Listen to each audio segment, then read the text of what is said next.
લૂકની લખેલી સુવાર્તા એનો 22મો અધ્યાય. લૂકની લખેલી સુવાર્તા અધ્યાય 22મો. હવે 2 ખમી રોટલીનું પર્વ જે પાસખા કહેવાય છે તે પાસે આવ્યું. તેને સી રીતે મારી નાખવો તેની તજવીજ મુખ્ય યાજકો તથા શાસ્ત્રીઓ કરતા હતા, કેમ કે તેઓ લોભથી બીતા હતા. યહૂદા જે ઇસ્કારિયોત કહેવાતો હતો, જે 12માનો એક હતો, તેમાં શૈતાન પેઠો. ત્યાં જઈને મુખ્ય યાજકો સરદારોના હાથમાં તેને સી રીતે સ્વાધીન કરવો તે સંબંધી તેઓની સાથે મસલત કરી. તેથી તેઓએ ખુશ થઈને તેને પૈસા આપવાનું વચન આપ્યું. તે તેણે કબૂલ કર્યું અને લોકો હાજર ન હોય તેવે પ્રસંગે તેને તેઓના હાથમાં સ્વાધીન કરવાનો લાગ તે તાકી રહ્યો. 2 ખમી રોટલીનો દિવસ આવ્યો કે જેમાં પાસખા યજ્ઞ કરવો જોઈએ. તેના પિત્તરને તથા યોહાનને એમ કહીને મોકલ્યા કે તમે જઈને આપણે માટે પાસખા સિદ્ધ કરો કે આપણે તે ખાઈએ. તેઓએ તેને પૂછ્યું કે અમે ક્યાં સિદ્ધ કરીએ, એ વિશે તારી શી ઈચ્છા છે?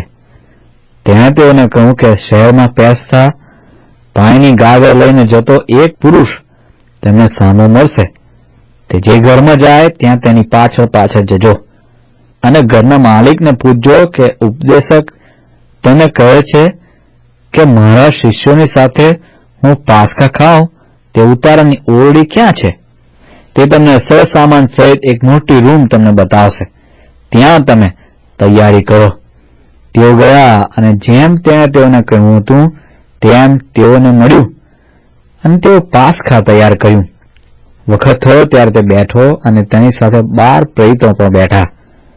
તેણે તેઓને કહ્યું કે મરણ સહ્યા પહેલા આ પાસખા તમારી સાથે ખાવાની મને ઘણી ઈચ્છા હતી, કેમ કે હું તમને કહું છું કે દેવના રાજ્યમાં તે પૂરું નહીં થાય ત્યાં સુધી હું તે ફરી ખાવાનું નથી. તેણે પ્યાલોને સ્તુતિ કરીને કહ્યું કે આ લો અને અંદર વહેંચો, કેમ કે હું તમને કહું છું કે દેવનું રાજ્ય નહીં આવે ત્યાં સુધી હું હવે પછી દ્રાક્ષનો રસ પીનાર નથી. પછી તેણે રોટલી લઈને સ્તુતિ કરીને ભાંગી અને તેઓને આપીને કહ્યું કે આ મારું શરીર છે, તે તમારે માટે આપવામાં આવે છે. મારી યાદગીરીમાં આ કરો. તે જ પ્રમાણે ભોજન કર્યા પછી તેણે પ્યાલો લઈને કહ્યું કે આ પ્યાલો તમારે સારું વહેવડાવેલા મારા લોહીમાંનો નવો કરાર છે. પણ જુઓ, જે મને પરસ્વાધીન કરે છે તેનો હાથ મારી સાથે મેજ પર છે. માણસનો દીકરો ઠરાવ્યા પ્રમાણે જાય છે ખરો, પણ જે તેને પરસ્વાધીન કરે છે તે માણસને અફસોસ છે. તેઓ અંદર પૂછપરછ કરવા લાગ્યા કે આપણામાંનો કોણ આ કામ કરવાનો હશે? આપણામાં કોણ મોટો ગણાય છે? તે સંબંધી પણ તેઓમાં વાદ વિવાદ શરૂ થયો. તેણે તેઓને કહ્યું કે વિદેશીઓના રાજાઓ તેમના પર માલિકપણું કરે છે અને જેઓ તેમના પર અધિકાર ચલાવે છે તેઓ પરોપકારી કહેવાય છે. પણ તમે એવા ન થાઓ, પણ તમારામાં જે મોટો હોય તેને નાના જેવા થવું અને જે આગેવાન હોય તેને સેવા કરનારના જેવા થવું. કેમ કે આ 2માં કયો મોટો છે, જમવા બેસનાર કે સેવા કરનાર? શું જમવા બેસનાર મોટો નથી? પણ હું તમારામાં સેવા કરનારના જેવો છું. મારા પરીક્ષણોમાં મારી સાથે રહેનાર તમે જ છો. જેમ મારા પિતાએ મને રાજ્ય ઠરાવી આપ્યું છે તેમ હું તમને રાજ્ય ઠરાવી આપું છું કે તમે મારા રાજ્યમાં મારી મેજ પર ખાઓ તથા પીઓ અને તમે ઇસ્રાયેલના 12 કુળો ન્યાય ઠરાવતા રાજ્યાસનો પર બેસશો. સિમોન, સિમોન, જો શૈતાને ઘઉંની જેમ ચાવવા માટે તમને કબજે લેવા માંગ્યા, પણ મેં તારે સારું વિનંતી કરી કે તારો વિશ્વાસ ખૂટે નહીં અને તું તારા ફર્યા પછી તારા ભાઈઓને સ્થિર કરજે. તેણે તેને કહ્યું કે પ્રભુ, હું તારી સાથે બંદીખાનામાં જવાને તથા મરવાને પણ તૈયાર છું. તેણે તેને કહ્યું કે પિત્તર, હું તને કહું છું કે આજ મરઘો બોલ્યા અગાઉ હું તેને ઓળખતો નથી એમ કહીને તું 3 વાર મારો નકાર કરશે. પછી તેણે તેઓને પૂછ્યું કે જ્યારે થયાલી તથા જોણું તથા જોડા વિના મેં તમને મોકલ્યા ત્યારે તમને કશાની ખોટ પડી? તેઓ કહ્યું કે કશાની નહીં, ત્યારે તેણે તેઓને કહ્યું કે પણ હમણાં જેની પાસે તૈયારી હોય તે રાખે અને જોણું પણ રાખે, અને જેની પાસે તલવાર નહીં હોય તે પોતાનું કપડું વેચીને તલવાર ખરીદી રાખે. કેમ કે હું તમને કહું છું કે અપરાધીઓની સાથે તે ગણાવ કે જે લખેલું છે તે મારામાં હજી પૂરું થવું જોઈએ, કારણ કે મારા વિશેની વાતો પૂરી થાય છે. તેઓએ કહ્યું કે પ્રભુ, જો 2 તલવાર આ રહી. તેણે તેઓને કહ્યું કે એ બસ છે.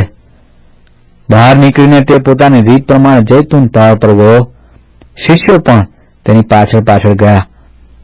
તે ઠેકાણે આવ્યો ત્યારે તેણે તેઓને કહ્યું કે પ્રાર્થના કરો કે તમે પરીક્ષણમાં ન પડો. આશરે પથ્થર ફેંકાય એટલે દૂર તે તેઓથી દૂર ગયો, અને ઘૂંટણ ટેકવીને તેણે પ્રાર્થના કરીને કહ્યું કે હે પિતા, જો તારી ઈચ્છા હોય તો આ પ્યાલો મારાથી દૂર કર, તો પણ મારી ઈચ્છા પ્રમાણે નહીં પણ તારી ઈચ્છા પ્રમાણે થાવ. આકાશમાંથી દૂત તેને બળ આપતો દેખાયો. તેણે કષ્ટ સાથે વિશેષ આગ્રહથી પ્રાર્થના કરી, અને તેનો પરસો જમીન પર પડતા લોહીના ટીપા જેવો થયો. પ્રાર્થના કરીને ઉઠ્યા પછી તે પોતાના શિષ્યો પાસે પાછો આવ્યો. ત્યારે તેણે તેઓને શોકને લીધે ઊંઘેલા જોયા. તેણે તેઓને કહ્યું કે કેમ ઊંઘો છો? ઉઠીને પ્રાર્થના કરો કે તમે પરીક્ષામાં ન પડો. તેજી બોલતો હતો એટલામાં તો ઘણા લોક આવ્યા, અને યહૂદા કરીને 12માંનો એક તેઓની આગળ ચાલતો હતો. તે ઈસુને ચુંબન કરવા સારું તેની પાસે આવ્યો. પણ ઈસુએ તેને પૂછ્યું કે યહૂદા, શું તું માણસના દીકરાને ચુંબન કરીને પરસ્વાધીન કરે છે? જેઓ તેની આસપાસ હતા તેઓએ શું થવાનું છે તે જોઈને તેને પૂછ્યું, પ્રભુ, અમે તલવાર મારીએ શું? તેઓમાંના એકે મુખ્ય યાજકના ચાકાને ઝટકો મારીને જમણો કાન કાપી નાખ્યો. ઈસુએ ઉત્તર આપ્યો કે આટલું જ થવા દો. તેણે તેના કાનનો સ્પર્શ કરીને તેને સાજો કર્યો. જે મુખ્ય યાજકો, મંદિરના સરદારો તથા વડીલો તેની સાથે આવ્યા હતા, તેઓને ઈસુએ કહ્યું કે જેમ તમે લૂંટારાની પાસે આવતા હો તેમ તલવારો તથા સોટા લઈને આવ્યા છો શું? હું રોજ તમારી સાથે મંદિરમાં હતો ત્યારે તમે મારા પર હાથ નહોતા નાખ્યા, પણ આ તમારી ઘડી તથા અંધકારનું સામર્થ્ય છે. તેઓ તેને પકડીને લઈ ગયા અને મુખ્ય યાજકના ઘરમાં લાવ્યા. પિત્તર દૂર રહીને તેની પાછળ પાછળ ચાલતો હતો. ચોકની વચમાં અગ્નિ સળગાવીને તેઓ સાથે બેઠા હતા. ત્યારે પિત્તર તેઓની વચમાં બેઠો. એક છોકરીએ તેને અગ્નિના પ્રકાશમાં બેઠેલો જોઈને તેની તરફ એકી નજરે જોઈ રહીને કહ્યું કે આ માણસ પણ તેની સાથે હતો. પણ તેણે નકાર કરીને કહ્યું કે ભાઈ, હું તેને ઓળખતો નથી. પછી થોડી વાર પછી બીજાએ તેને જોઈને કહ્યું કે તું પણ તેઓમાંનો એક છે. પણ પિત્તરે કહ્યું કે અરે ભાઈ, હું એમાંનો નથી. આશરે 1 કલાક પછી વળી બીજાએ ખાતરીપૂર્વક કહ્યું કે ખરેખર આ માણસ પણ તેની સાથે હતો, કેમ કે તે ગાળીલનો છે. પણ પિત્તરે કહ્યું કે અરે ભાઈ, તું શું કહે છે તે હું જાણતો નથી. તે બોલતો હતો કે તરત મરઘો બોલ્યો. પ્રભુએ ફરીને પિત્તરની સામું જોયું. તેણે તેને કહ્યું હતું કે આજ મરઘો બોલ્યા અગાઉ તો 3 વાર મારો નકાર કરશે. એ પ્રભુનું વચન પિત્તરને યાદ આવ્યું. પછી તે બહાર જઈને બહુ રડ્યો. જે માણસોના હવાલામાં ઈસુ હતો તેઓએ તેને ઠઠ્ઠા કરીને તેને માર માર્યો. તેઓએ તેની આંખોએ પાટો બાંધીને તેને પૂછ્યું કે કહી બતાવ, તને કોણે માર્યો? તેઓએ તેની નિંદા કરીને તેની વિરુદ્ધ બીજું ઘણું કહ્યું. દિવસ ઉગતા જ લોકના વડીલોની સભા મુખ્ય યાજકો શાસ્ત્રીઓ સાથે ભેગી થઈ. તેને પોતાની ન્યાય સભામાં લઈ જઈને તેઓએ કહ્યું કે જો તું ખ્રિસ્ત હોય તો અમને કહે.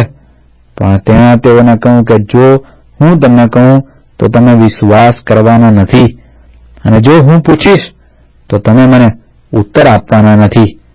પણ હવે પછી માણસનો દીકરો દેવના પરાક્રમને જમણે હાથે બિરાજશે. બધાએ કહ્યું કે તો શું તું દેવનો દીકરો છે? તેણે તેઓને કહ્યું કે તમે કહો છો કે હું તે છું. તેઓ કહ્યું કે હવે આપણને બીજા પુરાવાની શી અગત્ય છે, કેમ કે આપણે પોતે તેના મોંથી જ સાંભળ્યું છે.